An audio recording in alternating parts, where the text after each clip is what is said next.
tipologia e alegoria. Se você já leu um pouquinho de teologia, você provavelmente já se deparou com essas duas palavras. É possível até que você já tenha escutado uma delas em meio a algum sermão, alguém dando um exemplo, né? Porque tipologicamente isso significa tal coisa ou aquilo significa tal coisa. Então fica até o final desse vídeo que você vai entender exatamente o que são esses dois termos. Bom, é um pouco difícil a gente conceitualizar esses dois termos, principalmente tipologia. A alegoria é mais fácil. Inclusive, se você pegar escritores diferentes sobre tipologia, você vai ver que eles vão divergir entre si sobre o que é o significado de tipologia, tá? Então eu vou começar explicando o que é a alegoria para que fique mais claro que a alegoria não é tipologia. Uma alegoria é uma figura de linguagem, é uma espécie de um recurso retórico que consiste em eu criar uma ideia abstrata, tá? Essa história ela não existe. Ela é uma história nova que eu crio com o objetivo de representar uma concreta, uma que já existe. Em outras palavras, se você pegar o livro Crônicas de Nárnia e a Bíblia é a história real que existe e você tem os personagens reais ali. Crônicas de Nárnia é uma linguagem da Bíblia. Eu pego a Bíblia e eu reescrevo aqueles personagens para apresentá-los como eu prefiro apresentá-los, da ótica que eu quero apresentá-los, mas claramente quando eu leio Crônicas de Nárnia, eu sei que aquilo ali está fazendo uma certa inferência à Bíblia. Quando eu vejo um Aslan, um leão que morre e ressuscita, eu sei que ele é uma espécie de uma representação de Jesus. Isso é uma alegoria. Isso não é uma tipologia. Bom, como eu mencionei, existem diferentes perspectivas ou conceitos sobre o que é tipologia. E eu vou apresentar uma aqui que, na minha opinião, é a melhor de todas, do James Hamilton, que é esse livro aqui, Tipologia, Padrões do Antigo Testamento e Promessas Cumpridas em Cristo Jesus, tá? Na minha opinião, esse livro é disparado o melhor livro de tipologia que nós temos em português. Ele é um lançamento recente da Pronobis, eu acho que lançou há 1 ou 2 anos atrás. E eu já li outros livros de tipologia, mas eu não tenho como comparar esse aqui com os outros, porque ele está muito acima da média, tá? Inclusive o meu está todo marcado, ó, dá para você ver que eu marquei bastante esse livro.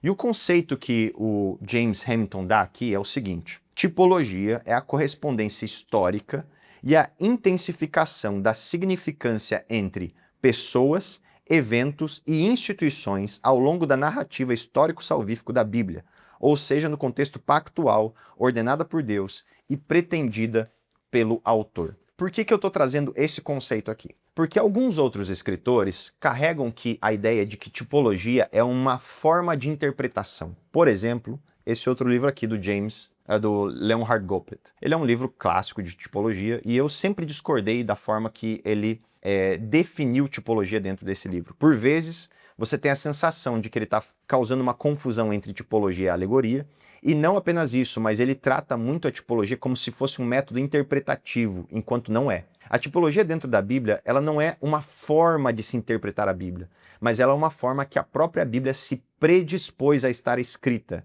Ela é a forma em que a Bíblia nos é apresentada, e não um método que é usado para interpretar. Por isso, na capa do Leonhard Goppelt, você vai ver que diz assim, a interpretação do Antigo Testamento no Novo. Enquanto na capa do James Hamilton diz assim, padrões do Antigo Testamento e promessas cumpridas em Cristo Jesus. Ou seja, são coisas que já estão dispostas.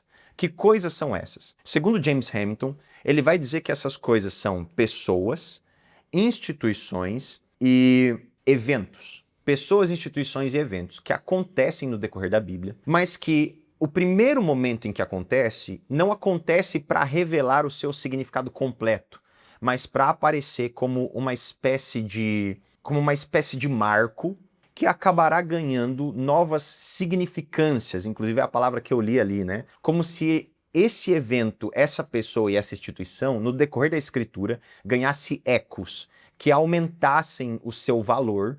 E à medida que a gente vai olhando para isso, o nosso objetivo é descobrir qual que é o valor final disso. Qual que é o contorno último, como é que isso aqui vai chegar no seu ápice. Por exemplo, começou o tabernáculo lá em Moisés, tem o sacrifício, e quando a gente chega em Hebreus, a gente vê, por exemplo, o escritor aos Hebreus tratando Cristo como cumprimento daquelas coisas que aconteciam no Antigo Testamento, daqueles símbolos, instituições, eventos e pessoas do Antigo Testamento. A gente vê, por exemplo, Paulo escrevendo aos Coríntios que tinha o primeiro Adão e depois nós tivemos o último Adão, né? O Cristo, ele é o significado real do verdadeiro homem que carrega a completa imagem de Deus em si. Então, Adão é um tipo, Cristo é um antítipo. E o James Hamilton, inclusive, ele vai apresentar mais uma palavra que você precisa saber.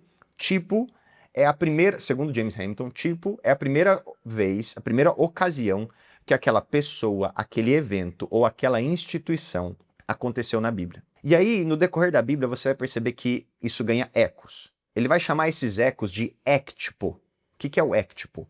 É quando você sente que a escritura ela está dando ênfase àquilo que já ocorreu para te fazer lembrar que aquilo ocorreu, mas ao mesmo tempo ela não está revelando ainda o significado pleno. Ele vai chamar isso de éctipo. É algo que está no meio entre a primeira ocorrência e o significado final.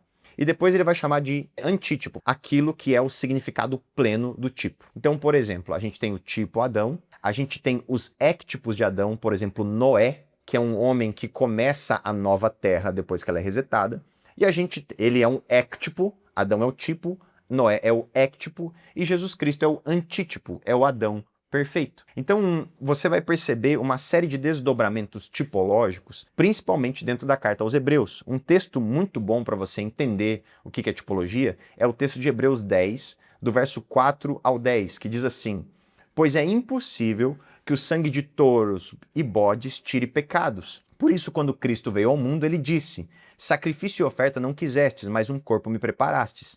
De holocaustos e ofertas pelo pecado não te agradastes. Então eu disse: aqui estou, no livro está escrito ao meu respeito, vim para fazer tua vontade, ó Deus. Primeiro ele disse: sacrifícios e ofertas, holocaustos e ofertas pelo pecado não quiseste, nem deles te agradastes, os quais eram feitos conforme a lei. Então acrescentou: aqui estou, vim para fazer a tua vontade. Ele cancela o primeiro para estabelecer o segundo.